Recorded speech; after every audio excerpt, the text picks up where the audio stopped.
Yes, my name is Mark Fennell and welcome to Download This Show, your guide to the week in technology, the internet and culture. And today, ladies and gentlemen, we have the future of photography. Have you ever taken a photo and you've taken it and you've gone, it's completely out of focus? Well, now there's a bit of technology that says you can fix that after you've taken the photo. How? You'll find out in a second. Plus, possibly the perfect app for parents, or so they say. We're going to test it out live on the show. And God in games. Have you ever played a game that's put you at a really unusual moral quandary, forced you to basically be a bad human being? Well, we're going to be talking about that with our panel this week. Will you please welcome the creator and executive producer of Good Game on ABC2 and Good Game Spawn Point on ABC3, Janet Carr. Welcome back to Download This Show. Thank you very much, Mark. And writer for CNET Australia, Lexi Savides. Welcome back. Thank you. All right, first up here on Download the Show, Ignore No More. They're calling it the perfect app for parents.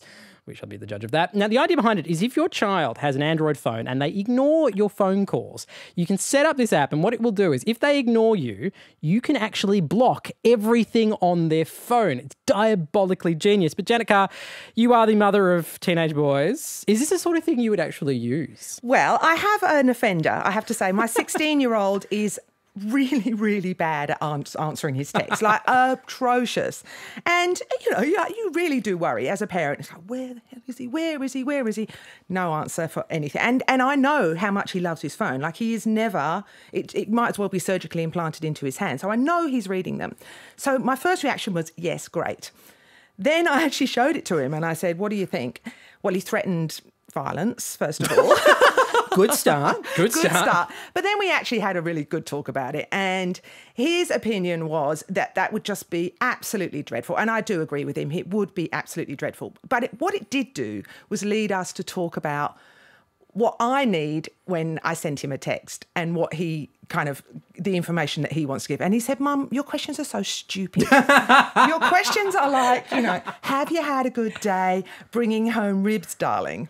Because that's his favourite meal. So we did talk about that. And then I said, well, if you could just go yum or send me a kiss or something so that I've got some knowledge that you have received that text, that would make me a very happy mummy. So it's kind of served its purpose already because I think we do have a new system now. Okay, just talking about the app in terms of its execution, it is only available for Android at the moment. Lexi, how do you rate it? The general idea is a good one and it does work. When it comes to actually playing with it on the Android phone, there's a couple of fundamental issues that you've got to buy a copy of the app for every device you want to put it on. So you as a parent have to spend $2 to put it on your phone, and then for all the kids that you have, you've also got to fork out another $2 each. Also, when it comes to locking down the phone itself, what you have to do as a parent is to actually just say, I'm going to lock down Jimmy's phone, enter in a little passcode, such as, I think dogs is the example they used in lots of the demo videos. And then the kid's phone is automatically locked down. And all it says on the phone is basically the name of the app, Ignore No More. And so if the kid doesn't know that their parents have installed this app on their phone, they're just going to have this thing on their lock screen saying Ignore No More. They're going to go, what is this all about? What have I done? Exactly. And then you have the emergency contacts available, which hopefully your parents have put their number in the emergency contacts. Then the kid, basically, when they call you, you give them the passcode to unlock the phone, and then it's back to normal.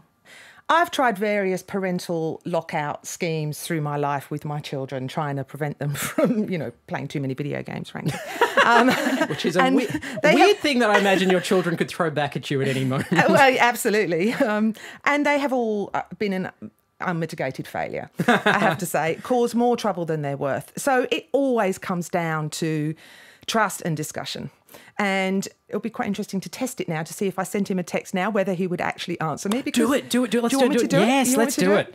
It's the theatre of radio. What he will say is, I have to turn on my phone. I'll turn it off like a good radio person. Good radio person. What he will say to me is, Mum, you always send me a text during class, and I'm not allowed to take my phone out in class. But let's see if he does. My older son, very proudly said to me when he was doing his HSC that he had installed something that prevented you from going to social media websites and gaming websites. It gave you a certain number of minutes per day. Yeah, there's lots of apps and browser extension things like that actually lock you out for a certain period of time throughout the day. Oh, and it was such a gorgeous conversation. He was like, I'm really going to try hard on my HSC, and I've installed this, and be so proud of me. And I was so proud of him. I think it lasted Well, I don't think it even lasted the day. Oh. I know. But he got a great HSC. The best thing that parents can do is really understand what their kids are doing and preferably do it with them. Have you ever used anything to kind of control the amount of behaviour you do online, Lexi? I'd like to try, but I don't think I'll be disciplined enough to last very long like Janet's kids. One thing I did come across that was really interesting was actually locking it down on a motherboard level. I came across this motherboard, right? And what it happens is that you can actually set a password on your motherboard at a BIOS level, so the very most basic fundamental level, and that can actually lock off the Ethernet port. And without Ethernet, you're not going to get any internet. And I thought, that's actually amazing. You can set it to schedules. So, for example, between 8 and 10 at night, there's no internet, it's homework time or something. I think something like that would be great as long as I didn't have the password. There it goes. For those of you playing along at home, I believe Janet has just sent the text to her son. I have. I've texted and I've said, on the radio, darling, testing to see if you'll text me back, question mark. That is laying down the rules. The challenge. Right. Now, he is, well, I mean, it's the morning, so he will be at class, so we'll see. All right, we will be paying close attention to whether or not her son actually does respond to that text throughout the show. So you have to watch all the way through. But next up on the show, the Lytro camera is supposed to be the next generation of photography. And the reason is because it'll allow you to refocus a photo after it's been taken. It uses something called light field photography. They've released two products, one of which is basically looks like a stick of butter. There's a lens on one side and an LCD screen on the other. It's been around for a while, but now they're about to launch something new called the Lytro Illum, which looks like a traditional camera, like a DSLR camera that you've probably seen around. Now, Lexi, walk me through how it actually works. It's very deceptive because the Illum has the look and feel of a digital SLR, and it's a tool that maybe most photographers have used at some stage, and even people who aren't photographers know what a DSLR looks like. They know what to expect from it.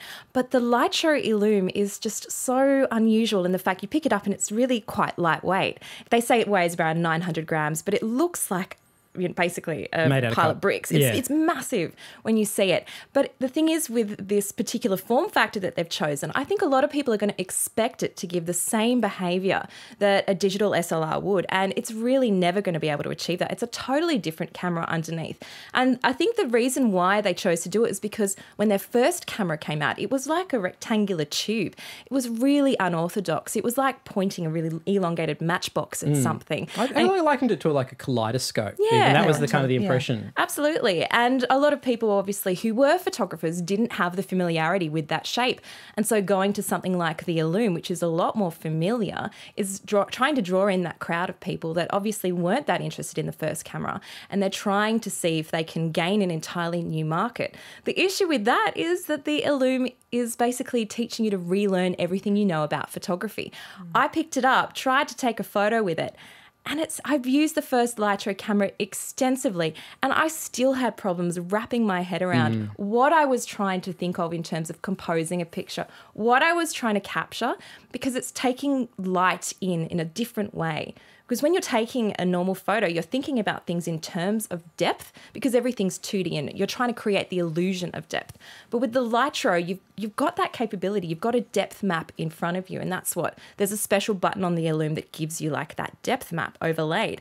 And you look at it, and for someone who is a photographer, it's just such a strange experience. I know, Mark, that you would have tried it out. Yeah, I think that's interesting. There is an incredible wow, cool factor that lasts for about 15 minutes, and then you start thinking about applications, and that's, I think, where the conversation, that's where I guess I kind of want to take this, because in my head, I could think about what I would use it for from a television standpoint. You know, I think you could make really beautiful moving images by taking a still image and shifting focus. But then beyond that, I kind of draw a bit of a blank. Doesn't it give the people watching or looking at your photos afterwards the ability to play with them as well? Yeah, it does. And that is interesting, but it's only kind of interesting to a point. It's like, literally, you point and click on the image, and then you're like, right, I don't really know what I do beyond that. But again, this is the sort of thing, we have a long history of technology that people go, well, that's a gimmick.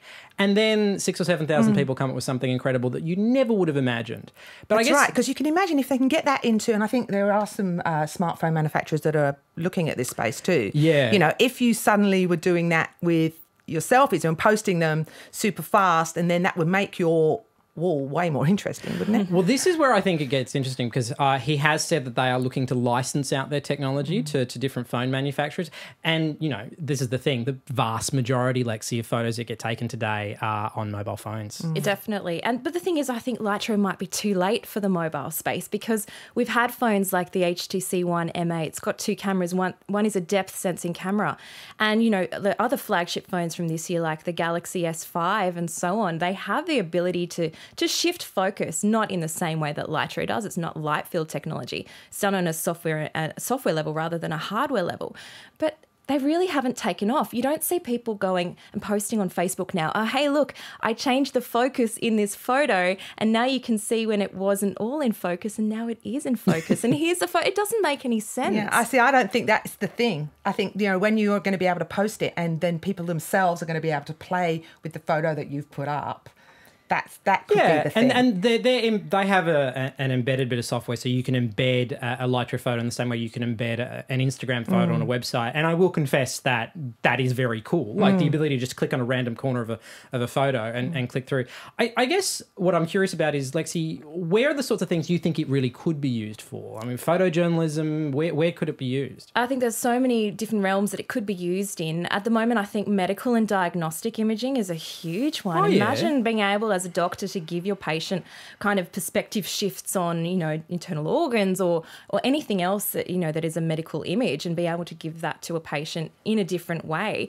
Also, I thought about it like a bit like you, like in TV and movie context. Imagine if you could have, obviously Lytro at the moment doesn't do video, but imagine if it did, you could almost have two concurrent storylines at the same time and you as a viewer could go in and out between them, choosing a point of focus. That's so cool. Yeah. That would be so cool. And imagine the creativity that could unleash with people. You know, you're going to get people who are going to get really, really good at this stuff. And that's when it's really going to take off for the rest of us. Lexi, just in terms of basic principles, what do you think makes a good light-filled photo? You've got to think about it in terms of depth. So you need something in the foreground that's strong subject and you need something in the background. So for you as a photographer and as the viewer, when you come to look at it, you have something to click around. So when you're taking a regular photo with a regular camera, everything's pretty flat, right? You don't really think about things that much. You're trying to create an illusion of depth. But with the Lytro, you have the ability to put things in kind of unorthodox placements. And that's quite tricky to get your head around at first. You really have to play with, you know, what you want an image to be. So I think it's a little bit more creative than people just pointing and shooting, especially when it comes to selfies and things, which is obviously a primary use for cameras these days. But a lot of the Lytro demos have been with, you know, fine arts photographers, people that are doing a lot of macro and close-up work, because that's also a really great thing with the Illum is that you can put something essentially on the front of the lens and it will be able to take it a clear photo. The macro capabilities or the close-up capabilities are crazy on this. I think the main problem with it is possibly the name. Like, you know, it's a really dumb name. That means nothing to me. Like, I know that describes the physics of the thing, but what about the actual, you know, they should come up with a name that is the function of the thing. It doesn't illuminate your mind. In the grand scheme of stupidly named things that we've talked about on the show, I got to be honest with you, it's not the worst. All right, we'd love to know what you would use light field photography for. Let us know down in the comment section if you happen to be watching this on YouTube. Actually, while you are on YouTube, if you are interested in photography, you should absolutely check out this interview with Ben Lowy, who's a photojournalist who only shoots on iPhones. It's really interesting. Just go searching through the RN collection of videos. Next up, though, God in games. Now, the games industry is about $70 billion globally, but what is the cost to your soul? All this weekend on RN, we've been examining morality and religion in games. It's a great doco on Compass, which you should absolutely find on iView. But since we have the experts in gaming here, I wanted to ask you, when has a game ever put you in a moral quandary? It's forced you to change something about your own morality, Janet? Because of the interactivity of games, because, you know, it's actually you affecting the world that you're in and the people that you're playing with, you have this kind of godlike power that you can wield. And that is part of the big attraction of many, many, many games. Do you think the games industry, games commentary talk enough about the role of morality in gaming? I think amongst gamers we do. if when you drill down into the popularity of certain games, then that is certainly something that comes out of it. One that really springs to mind is a lot of the dialogue that went on around a game called Spec Ops: The Line, and that was a shooter that was even promoted and marketed as a pretty standard, shooter, Call of Duty kind of clone. When you actually played that game, it really, really, really, it did an amazing job of making you question whether you were doing the right thing. And again, talking to my son about that particular game last night, it actually has changed his view of playing shooters. He no longer actually even wants to play shooters. That's interesting. That I didn't even know that until last night, but I was like, really, Ned, why? And he's like, it made me think, Mum, I don't want to spend hours of my life, even in a sort of fantasy environment, shooting people. See, this is what I want to get into, because the power of gaming is to put you at the centre of the action and you make moral choices. And that's what I want to get into. When has a game put you in a moral quandary? When has it really made you think about your morality? Let us know on Twitter. The hashtag is #DownloadThisShow. Lexi, a game that's put you in a moral quandary, that's made you think about your choices. There's been probably one or two in the past couple of years. I think Far Cry 3 for me was a really big one when it comes to actually thinking about the characterization and the way that can also affect how you perform certain choices within the game. So the protagonist is this guy called Jason, and at the beginning he's kind of like, a jock. He doesn't want to kill anyone. He doesn't want to do anything that is going to cause harm to someone else. But all of a sudden he has this really quick realization and he starts, killing people. He starts being really violent, and you have to be part of that. And then throughout the game, as his skills improve and he gets better at killing things, it comes to a stage where you have the option of sacrificing animals, killing animals, in order to sort of, up your skills and up things like wallets and all that sort of stuff. I decided that I didn't like him as a character, and he really made me question a lot of things in the game, because to progress quicker, you probably had to kill a lot of animals and do a lot of those side quests. And I decided I didn't want to do that. I took it slow and I sort of minimized the amount of killing that I had to do. And that was because of that decision at the beginning by, I guess, the script writers to make him this kind of really dubious character right from the start. And that really affected the way that I played the entire game, because he just changed in an instant. And I was like, what would make you change like that as a character? And that affected how I played the entire rest of the game. And that is a big kind of the power of the medium, that it gives you culpability, it gives you choice as well. One of the other examples that comes up a lot in the Compass doco, which depending on when you're listening to this, you can either watch on ABC TV or you can find on ABC iView. And one of the examples that comes up quite a lot is the game Journey. Now, for people that have never heard of the game Journey before, Janet, kind of paint us a picture. Oh, Journey is an absolutely magical game. It's kind of set in this desert land, very sparse. It looks like a civilization was once there, but it's long gone. You come into it, there's no user interface. So for a gamer, that's quite unusual. You feel very, very, very alone. There's sort of wind, beautiful music. As a gamer, you kind of, there's clues, because that, you tend to always want to go to the higher thing where the slight glowing is. That's, the language of games. So you start heading off in that general direction. But this sense of loneliness, overwhelming loneliness, is really there. And then suddenly you see another figure in the game. You run up to this other character and you assume that it's an artificial intelligence in the game. But the way this character was behaving was just really strange. And it suddenly dawned on me, this is a real person. But I had no normal methods in a game to communicate with that person. All you can do is basically jump or make one little sound with a symbol that pops up over your head. And so you then have to develop your own language.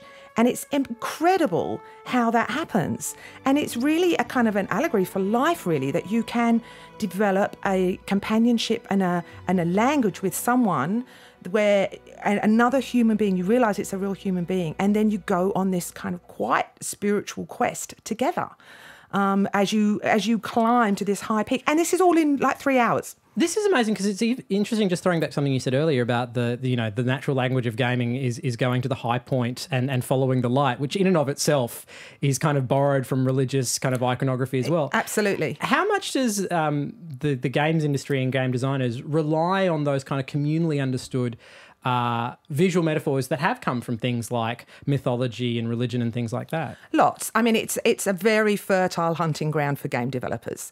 Lots and lots and lots. I mean, just like other forms of creative media as well. When you're a game developer and you're trying to make something that appeals to as many people as possible, it's only natural that you would borrow many, many of those ideas and images.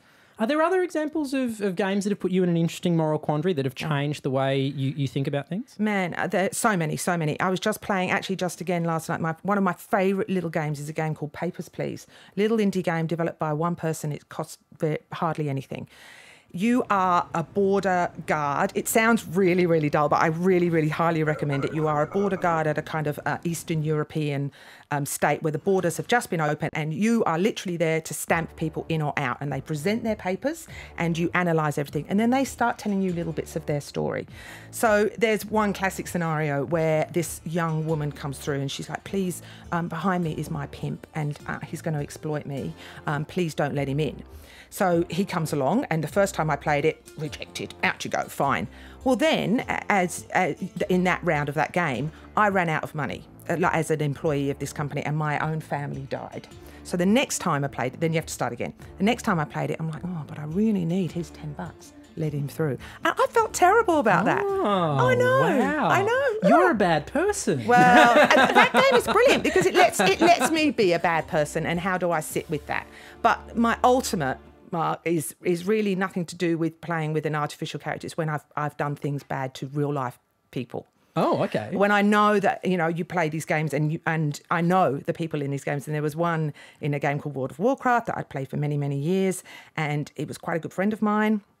And here I am confessing. Each other going, what did she do? What did I do? Well, we had played together a long time. Anyway, he said, WoW's interfering with my life too much. I'm quitting. I'm going to give you everything. I'm going to give you all of my gold and everything. I'm gone. I'm out of the game. Here's, I have your contact address. We're friends in real life. But I'm quitting the game. Gives me all of his gold. And I said, okay, all right, that's what he said, but I'll hold on to it for 2 weeks. 2 weeks. And then if you come back, then I'll give it back to you. I lasted a day and bought myself, kidding myself out in all the glorious stuff, a fantastic mount, you name it. And 2 days later, he's back. And you didn't have anything left to give him? I have nothing left. I'd spent a lot. So did you arrange some kind of deal where you could give him back his gold? I didn't have the gold to give him back, and you can't sell a lot of this stuff. But it didn't end our friendship. It was kind of like, oh, I'm really sorry. And he was like, it's okay. I guess you'd do that anyway. I would have done the same thing. And then we spent the next month basically farming to get gold back so that he could buy all the nice things that I'd had with his money. Has there ever been a game that has put you into a moral quandary? Let us know in the comment section down below. And of course, as always, if you are watching this on YouTube, you should subscribe. We're really good. Very big thank you to Lexi Savides from CNET Australia. Thanks for coming back. Thank you very much. And Janet Carr, the creator of Good Game and Good Game Spawn Point and executive producer of both of those shows. And mother, by the way, has your son actually responded yet? No, Mark, he hasn't. I'm locking him out right now. Terrible child. Terrible child. And as always, thank you for watching another chunk of Download This Show.